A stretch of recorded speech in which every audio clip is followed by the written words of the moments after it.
சித்திரை மாத திருவிழாவை ஒட்டி மாவட்டத்தின் பல்வேறு கோவில்களில் பக்தர்கள் பால்குடம் ஏந்தி நேர்த்திக்கடன் செலுத்தி வழிபட்டனர்.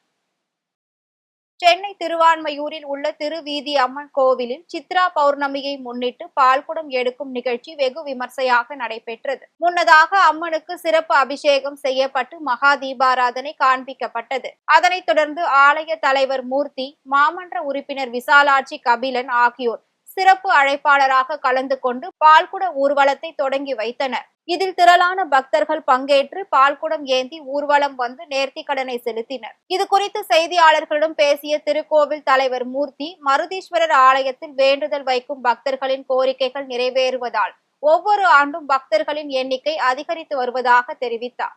சித்ரா பௌர்ணமி முன்னிட்டு 108 பால்குடம் ஆண்டு தோறும் நாங்கள் நடத்தி வருகிறோம். அந்த வகையிலே இந்த ஆண்டும் 108 பால்குடம் சித்ரா பௌர்ணமி அன்று இன்று நடைபெறுகிறது. ஆனால் 108 தாண்டி 212 பேர் இன்றைக்கு பால்குடம் அருள்மிகு திருவதி அம்மன் கோவிலுக்கு எடுக்கிறார்கள்.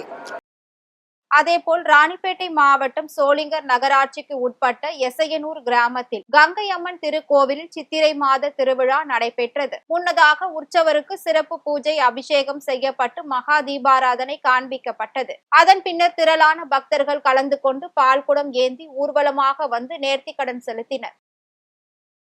திருவாரூர் மாவட்டம் செல்லம்மா காளியம்மன் ஆலய சித்திரை திருவிழா கடந்த வாரம் காப்பு கட்டுதலுடன் துவங்கியது.